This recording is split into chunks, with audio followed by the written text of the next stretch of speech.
Jaguars rookie Brian Thomas Jr. was profiled as this really athletic but raw wide receiver that had a limited route tree, needed to diversify his release packages, and was a big risk.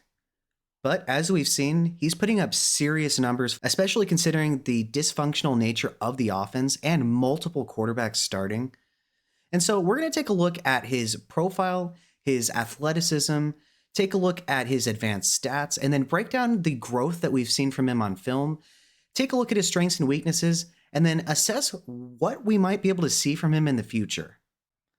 Brian Thomas Jr. is 6'3", 209 pounds, with 77th percentile arm length. He was drafted 23rd overall after the Jaguars traded down from pick 16. He's only 22 years and 2 months old, so still relatively young for a rookie wide receiver. And so when we think about somebody that's 6'3", 209 pounds, that's generally just based on the build, somebody that should probably be a vertical X, potentially a big slot, unless they're insanely agile, probably not a flanker. But when we look at his athleticism, it's remarkable. His 4.33 40-yard dash is 98th percentile in and of itself, but that's just silly thinking about him being 6'3", 209 pounds, running that fast.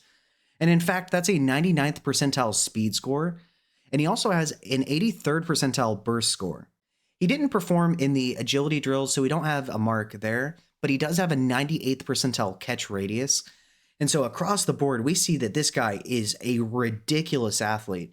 And as a matter of fact, he is the 10th most athletic wide receiver that we've seen since 1987.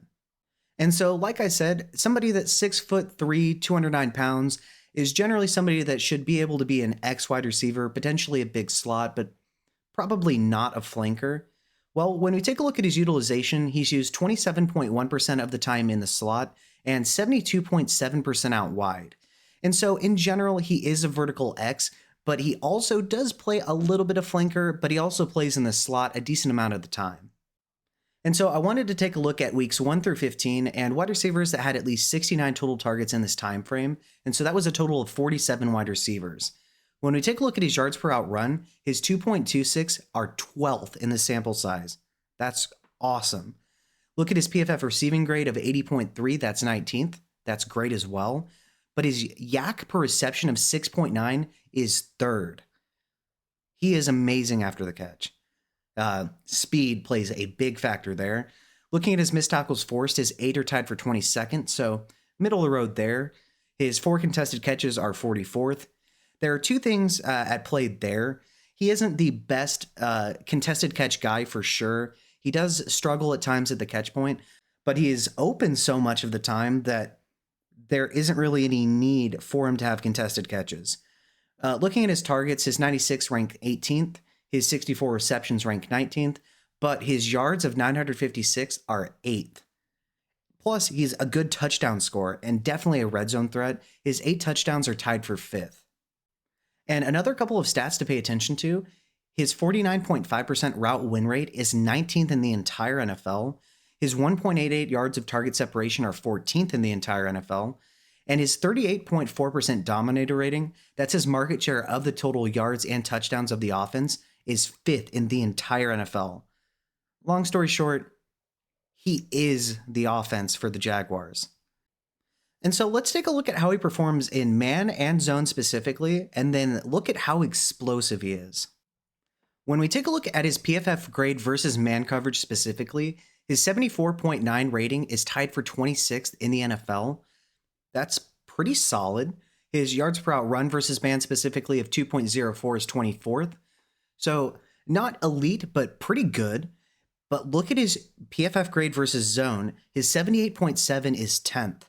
Then his yards per out run versus zone of 2.49 is 7th. So this guy excels against zone coverage. Taking a look at his PFF grade on screens, his 88.9 ranks 12th in the NFL. He's really, really good with the ball in his hands. His PFF grade while in the slot of 79.3 is also 20th. And so he can win on the outside and in the slot, and he's pretty darn good in the slot as well. And when we take a look at his total first downs caught, his 42 are tied for 14th in the NFL. And so when we take a look at his explosiveness rating on Player Profiler, His 115 score is 14th in the entire NFL. His 14 explosive plays are 10th. And they define explosive plays in terms of receptions over 20 yards or rushes over 10. So this guy is absolutely explosive. But is that what we see on film? What types of routes does he run? Is he a limited player? What are his strengths and weaknesses? Let's take a look at a lot of film. Let's go back to week 1. And so this was his first touchdown. He is running a deep over against the Dolphins. The Dolphins are going to be in quarters coverage or cover 4, so they're going to have 4 deep quarter defenders with underneath coverage.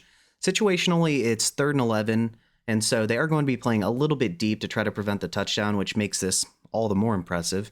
On this play, pay attention to the burst off the line to begin with, then the way he crosses the linebacker perfectly, and then the spatial awareness and body control to get his feet down in the back of the end zone. This play was incredible, and it's also really good anticipation by Trevor Lawrence. And so you'll see right here, he has the linebacker, and while it is a linebacker, whoa, awesome, cool, he can beat a linebacker. The route is run perfectly. Gets behind the defense, snags it, and somehow gets both feet down while running full speed towards the back of the end zone. Incredible stuff. And this is his first game, and he was pegged as this incredibly raw, just vertical threat receiver that really can't do much. I must say, a lot of that is just because of the offense in which LSU runs. They don't really ask their X receiver, their vertical X, to do much more than hitches and goes. And so it was a common misconception that he was just this incredibly raw receiver that couldn't do it. Just because they didn't ask him to doesn't mean that he couldn't run other routes. And I would be remiss if I didn't show you the almost touchdown against Jalen Ramsey in week 1, which, if he wasn't interfered with, would have been a touchdown. You can't quite see him yet, but he's going to be running a skinny post down the field. The Dolphins are going to be in a cover 3 match, and so Ramsey, who's also on this side of the field, just out of the screen, is going to be acting in man coverage. This guy is going to be the deep middle field safety. Now, he is going to bite on a crossing route, so he's going to go down. And so Trevor Lawrence is going to hit Brian Thomas Jr. deep. And mind you, this is his first NFL game against Jalen Ramsey. Now, is Jalen Ramsey the top tier elite cover corner that he used to be? He's not the best anymore, but this is still impressive. All right, so let's look.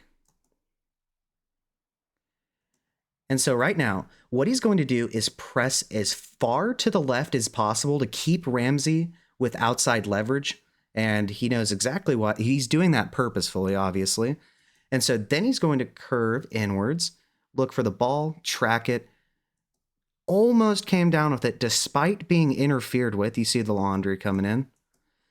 And so I just, for in his first game, for somebody that was pegged to be this incredibly raw wide receiver, this play right here was what sold me that he was going to be much better than some people anticipated. That combined with the touchdown that we did see from him earlier in the game gave me nothing but hope for his NFL career. Looking at his second game, BTJ's lined up out wide here. He is going to be faking a corner before running a deep post. The Browns are going to be in cover 3, so these guys are going to be in a deep third with underneath coverage here. He's going to end up one-on-one against Greg Newsome II, who definitely isn't an elite cover corner, and it wouldn't be as impressive as it was earlier against Jalen Ramsey. But I'm going to show you a couple things here that, especially considering, once again, how raw he was pegged to be, he wasn't. And so you're going to get a return motion for Christian Kirk. So right here, he is going to cleverly try to work his way into the blind spot of Newsome II here and get him to flip his hips outwards, which would then bust open the middle of the field. Now, to Newsome's credit, he's not going to fall for it, But right here, pay attention to the ball tracking ability. Look at this. And right here, he makes contact with Newsom, and it is unintentionally, but that makes him tracking the ball here even more impressive. And then he's going to fight for yards after contact, get up, and show the dog in him that he has. That was really impressive. Now we move on to game 3 of his NFL career, and this was one of his rougher outings. So this is a negative play. He's lined up out wide at the top. He's running a quick out. The Bills are going to be in a cover 4, but this cornerback is going to come up and disrupt him and knock the ball out. And so this play was an example of him not necessarily being the strongest receiver at the catch point, and he just drops the ball, and this should absolutely be a catch by any NFL wide receiver. And so he has the separation. It was a decent route. Gets both hands on the ball and drops it. There really isn't anything to say, but that is just inexcusable, especially for a first-round pick at wide receiver. And so after this game, I definitely had some concerns as to his ability to win in the short area of the field especially. We knew that in college he was amazing deep downfield, and we saw that most of his best plays so far have definitely been vertically down the field, and so that was pretty concerning. And so here, Brian Thomas Jr. continued his rough night. So he is going to be running a deep comeback route. And while it looks like it might be cover 3 or cover 1 potentially by the Bills, it's actually going to be cover 2 man. And you're going to have Hamlin come out for a deep half, and then you're going to have the safety in a deep half. And so on this play, he's going to trip coming out of his break, and he's also going to drop the ball because he trips coming out of his break. And so overall, it was just a really, really rough game for Brian Thomas. But we knew in college that he could run these routes, so it wasn't per se that, we were worried about him on the vertical plane. But it was worrying in the sense that this was one of the things that we expected him to be able to perform well in, is these vertical routes and then the comebacks and the curls that you use to be able to run the linear route tree. So game 3 was definitely one to forget. And now we move on to week 4. And so he did have over 80 yards and a touchdown in this game, but this was by far and away the most impressive play in my opinion. And it is going to be an incompletion. He is going to be running a stutter go against Kamari Lassiter, who was a second-round rookie himself. The Texans are going to be in cover 1 man, so you have a deep middle field safety, and then Lassiter one-on-one against Brian Thomas. He is going to break his ankles with this. I'm sure they had to have a couple of assistants go try to find him somewhere on the field, but look at this. And this guy is 6'3", 209 pounds doing this. Look at that.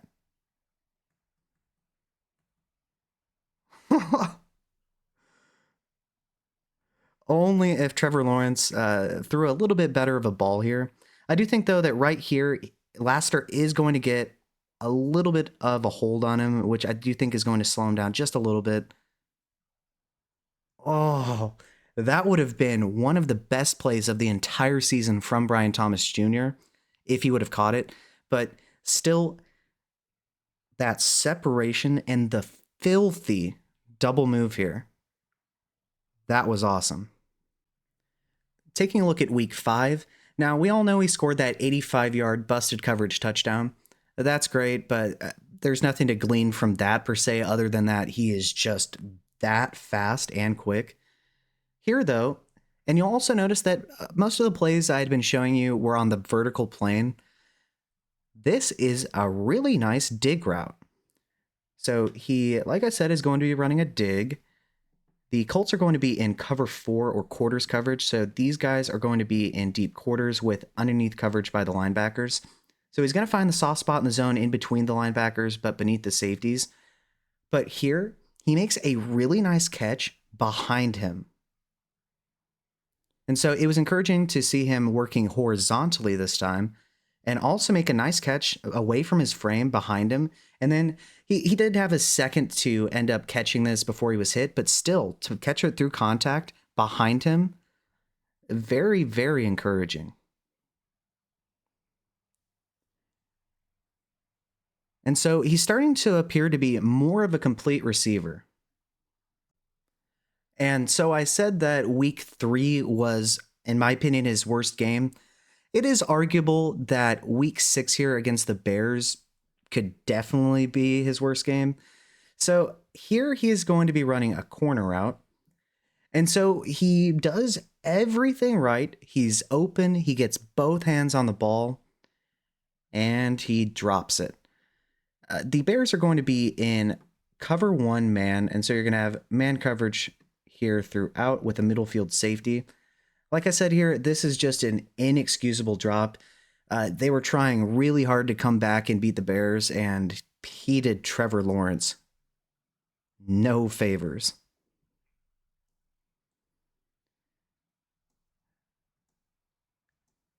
And so right here, he is going to find himself wide open, go up, get both hands on it. This should automatically be a catch. I don't care what happens. And Byard is going to poke the ball out. So hands consistency isn't per se his strength. You will find that consistently with him. That is something that he needs to work on. He is one of the most explosive players in the NFL, especially for his size. He has the stop-start ability. It's just some of these plays where he drops the ball are just completely inexcusable.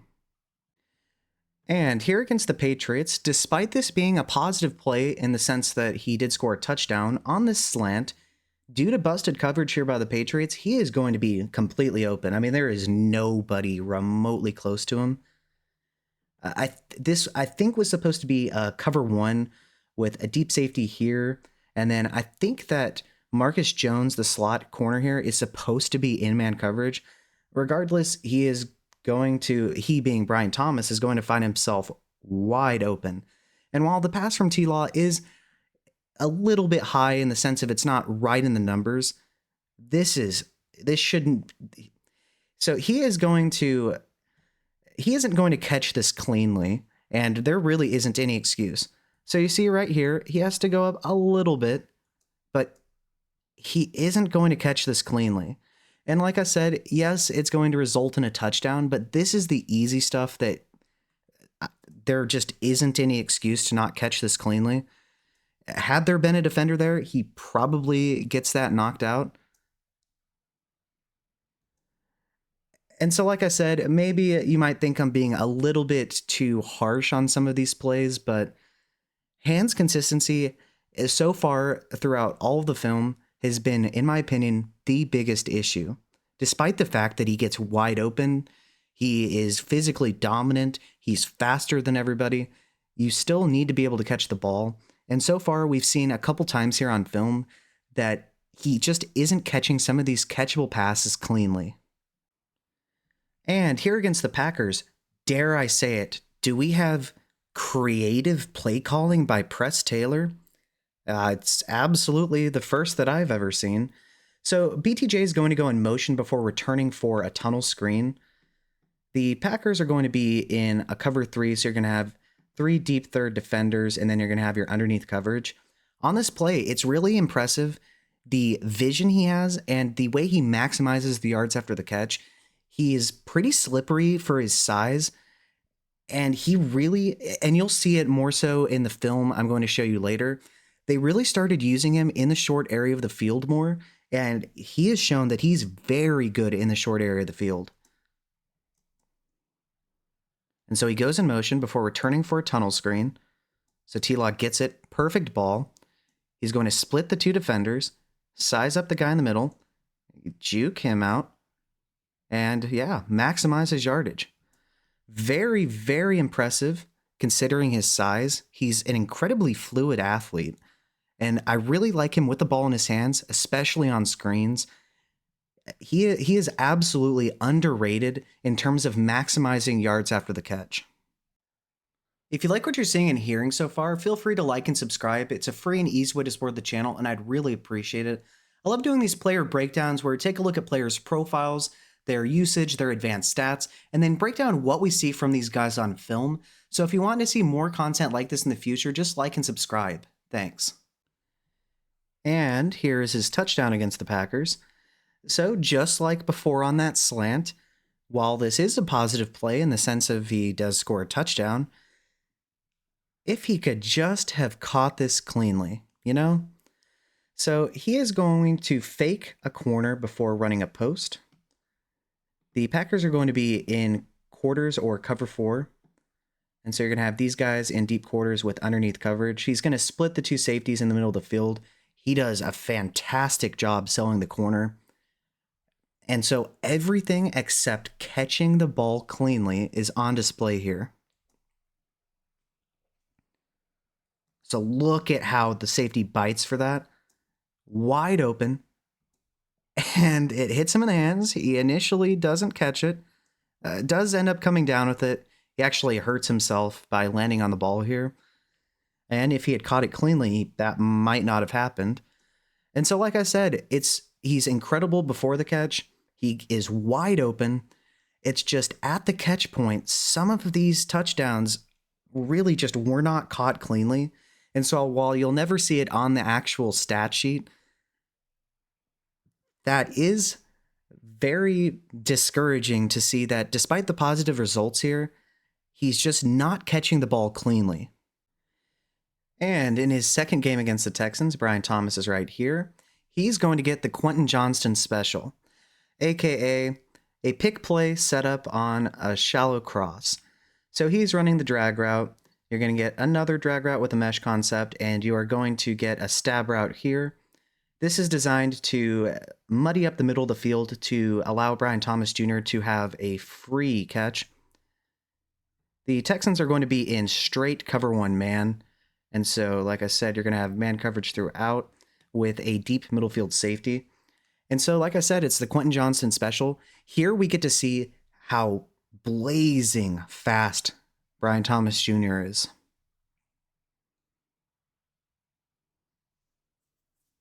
And yeah, angles mean nothing with him. And he's going to celebrate a little bit and show that dog. So like I said, nothing special with the route. It's a pick play essentially, but he is really good after the catch. You can see the build-up speed. He absolutely shatters angles. And if you don't have an incredible angle on him with help, you're just not catching him. In the same game against the Texans, after Trevor Lawrence was absolutely obliterated, here we have an example of really strong hands plucking the ball out of the air.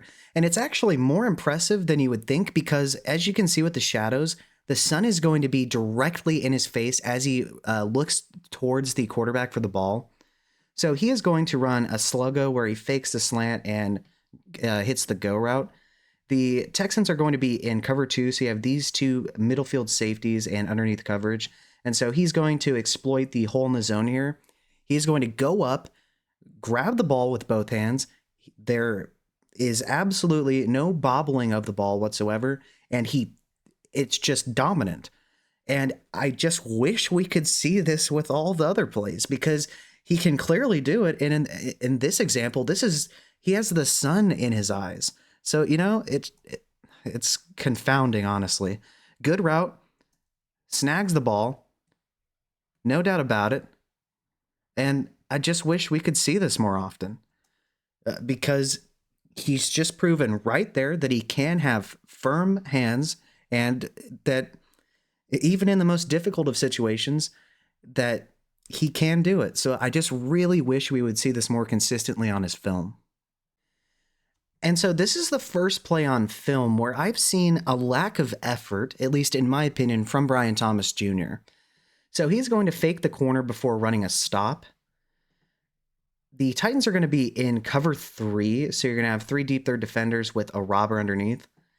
And so on this play, Brian Thomas Jr., if the pass was thrown with a little bit more anticipation and accuracy, should have been able to come down with this ball. However, it's going to be high and inside towards the middle, and so it's going to be intercepted. The only issue is he just stands there and lets the Titans player intercept it. I think this is really just a lack of effort. So he is going to find some separation. So if this ball was thrown with a little bit more anticipation and accuracy, he would have come down with it, I'm sure. And so you'll see the ball is approaching, and he's just kind of stand there and let him intercept it. Kind of weird, in my opinion. I think he may have seen this safety coming in, and so he didn't want to get hit. But either way, he's just going to kind of stand there and let him intercept it. And so, like I said, that's the first and only time I've seen this on film, but it is a little bit discouraging to see that he just sat there and let the ball be intercepted. And looking at his most recent game here against the Jets, in which he dominated, he is at the top of your screen. He is going to receive a screen. He's going to get some good blocking out here. The Jets are going to be in a cover 3, and so you're going to have deep third defenders. They're relatively quickly going to sniff out what's happening, but on this play, pay attention to the burst that Brian Thomas Jr. displays here to be able to reach the first down marker. It's 3rd and 7, and so he's going to get 8. Pretty impressive. And it's really encouraging to see him used in the short area of the field. We know that we've seen tons of time on film so far that he can win vertically, whether it be on 9 routes, posts, corners, crossers, overs. We know that he can win vertically, but this is really nice to see that with the ball in his hands, he is absolutely dangerous. And so right here, he's going to suck the defense into the middle of the field before bursting to the right side. And he has enough speed and acceleration to get to the first down marker and past it. And here, Brian Thomas is at the top of your screen. He's going to run a hitch. The Jets are going to be in cover 3, and so you're going to have 3 deep third defenders. You're going to have a robber underneath, and then your underneath coverage here. So the linebacker here is going to sense what's happening and try to make a tackle.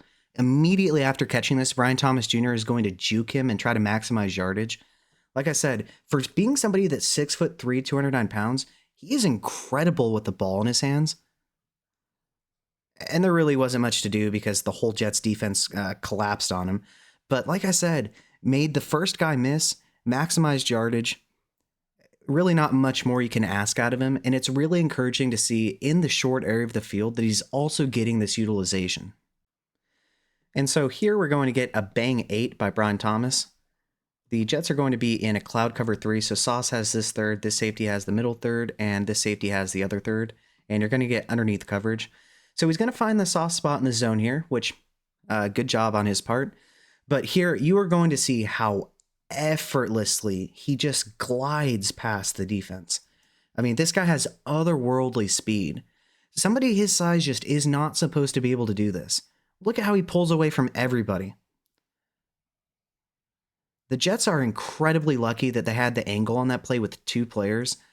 If that was a one-on-one situation, BTJ is gone. And so it's also encouraging to see that he's running bang 8s, crossers, corners, posts, 9s. He's being used in the screen game, on shallow crosses. Really, from the beginning of the season until this point, his route tree has expanded exponentially. And so on this final play, it's a touchdown by Brian Thomas. One thing I haven't really mentioned is that coming out of LSU, LSU teaches the shoulder dip speed release. And so they don't really have a diverse release package when players play at LSU. The same thing was said about Malik Neighbors as well. Neither one of these guys has an issue with their release package. I'll show you this right now. What you are going to see here is a flawless diamond release on this slant. And so he's going to break his ankles, get separation. The Jets are going to be in cover 1 man, so you're going to have man coverage throughout with a deep middle field safety. And so, once again, pay attention to the release. He's going to get a decent amount of separation. And then I really like at the end of the play here how he wraps up the ball with both hands to make sure he doesn't fumble. Really good stuff. And so look at that. His ankles, they're somewhere back there. Fights into the end zone, puts both hands on the ball to make sure he doesn't fumble. This is just a work of art right here.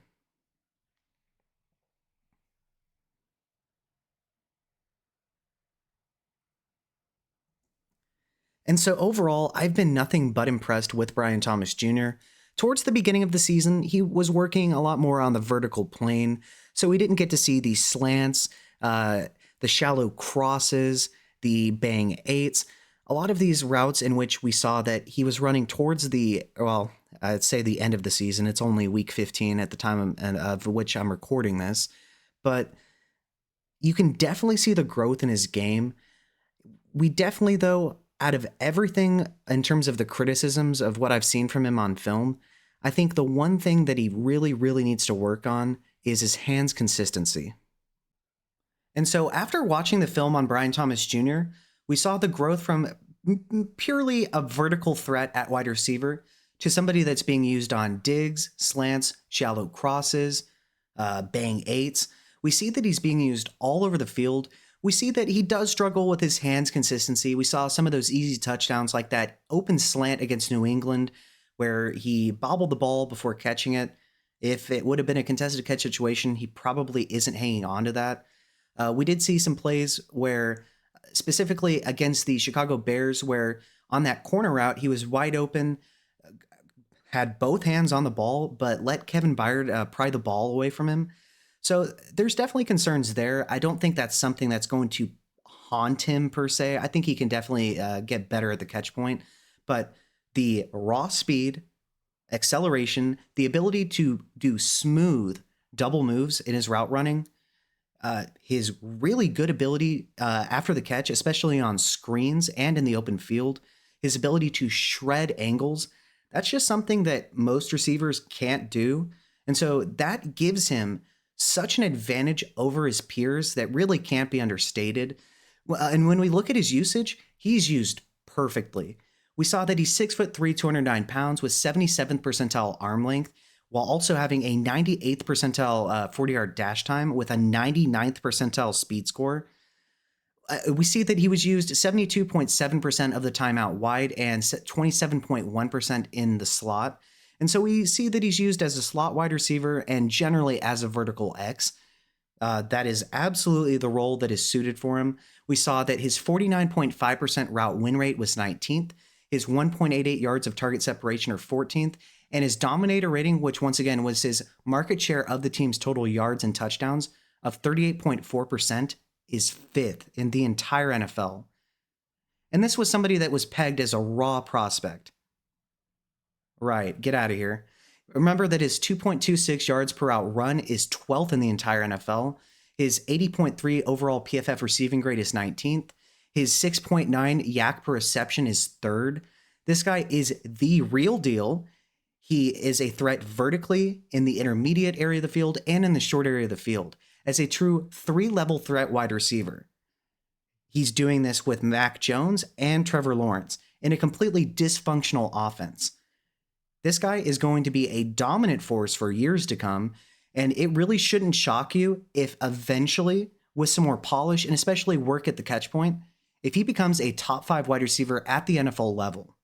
In my opinion, he's right around a fringe top 10 to 12 wide receiver because somebody that is this tall, this lanky, should not be this fast, be able to be good after the catch, erase angles, juke people out of their shoes. This stuff just isn't supposed to happen. Before the season, I gave my high-end comp for him as Julio Jones. While he definitely has a lot of work to do if he's ever going to become Julio Jones, that is well within the range of possibilities here. And my median comp for him was Martavis Bryant, somebody who, before he ran into his issues, was really starting to take over NFL games. And so this guy is an athletic freak. He's going to be dominant for years to come, and you better watch out. And if you don't have him in fantasy football, you should get him. But what do you think? Do you think I'm a little bit too high on him? Do you agree? Are you a little bit higher than me, possibly? Let me know below in the comment section and let me know why. And if there's somebody that you would like me to create a video for, let me know below in the comment section. And once again, just like and subscribe. It's a free and easy way to support the channel, and I'd really appreciate it. Thanks.